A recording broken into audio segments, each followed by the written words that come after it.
You think you already know Sleeping Beauty. A princess, a curse, a deep sleep, and a kiss that wakes her up. It's one of those stories that feels harmless, familiar, almost comforting in its simplicity. But most stories that feel too clean are usually not complete, because fairy tales are not fixed objects. They are not written once and preserved like truth. They evolve, they are edited, they are reshaped by the time that carries them. And when you start going back through the earlier versions of Sleeping Beauty, something strange begins to happen. The story stops feeling like a romantic fairy tale and starts feeling like something much older, much heavier, and much less innocent. Because Sleeping Beauty was never innocent, not in the way we were taught to believe, and not in the way modern retellings prefer to show us. To understand why, we need to slow down and look at what this story actually is beneath its surface. Most people know the modern version. Disney shaped it for generations. A princess is cursed, she falls into a deep sleep. A prince arrives, breaks the curse with a kiss, and restores life and order. Everything has meaning, everything has structure. Everything fits neatly into moral logic, good versus evil, love versus darkness, life versus death. But this structure is not the original shape of the story. It is a polished version of it, a controlled version, a version that removes anything uncomfortable enough to question the meaning behind it. And once you realize that, the story begins to shift. Because what we call Sleeping Beauty today is not a single story. It is a collection of versions layered over each other across centuries. And the earliest layers are very different from what we remember.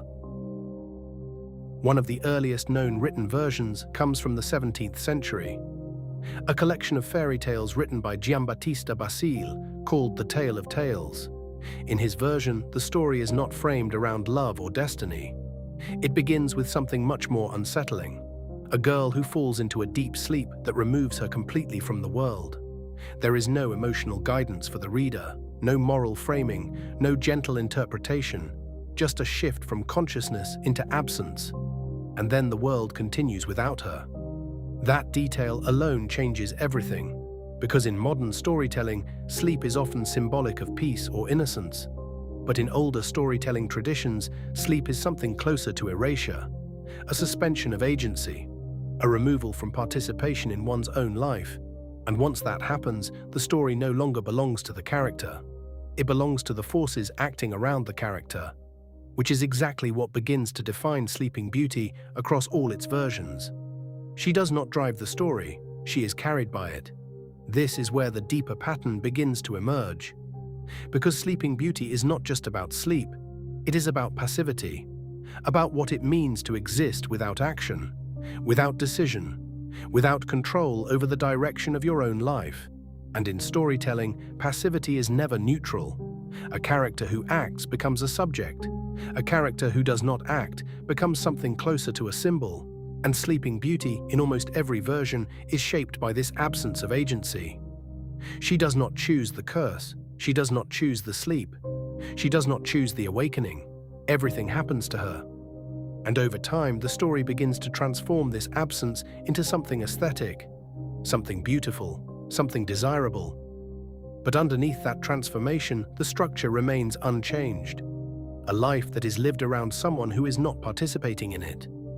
As the story moved through European literature, especially in the versions recorded by Charles Perrault and later the Brothers Grimm, it began to change shape again.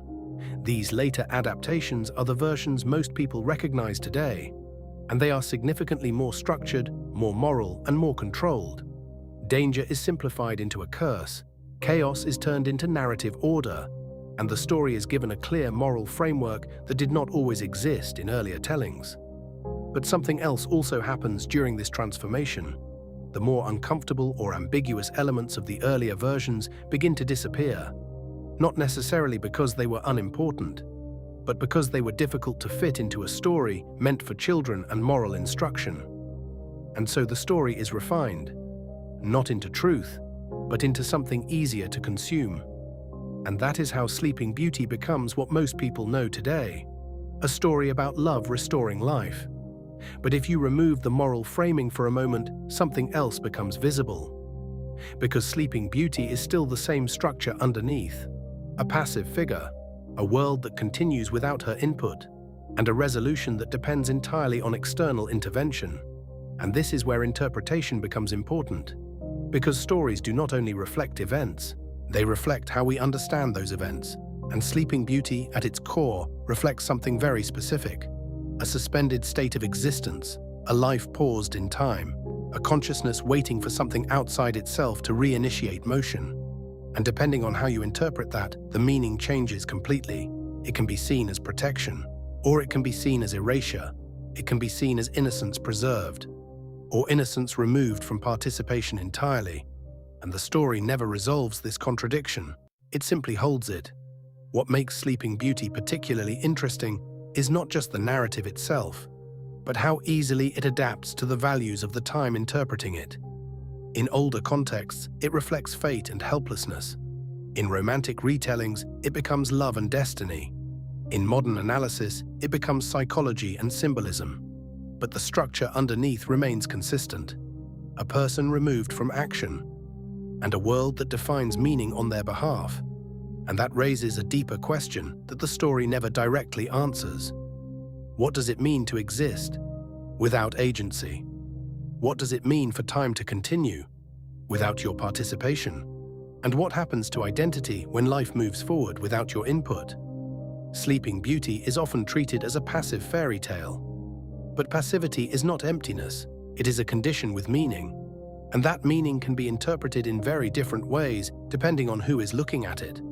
And this is where the story becomes less about a princess and more about a human condition. Because at some level, everyone understands what it means to feel suspended, to feel like life is happening around you rather than through you, to feel like you are waiting for something external to change your state. That is why this story survives, not because it is about magic, but because it reflects a psychological structure that is familiar, even if we don't always recognize it. The fear of being present, but not active. The fear of existing, but not directing. The fear of time continuing without your consent. So when we return to the idea of Sleeping Beauty, the question is no longer about whether the story is innocent or not.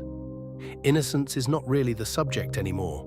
The subject is interpretation, because every version of this story reveals something different about the culture telling it.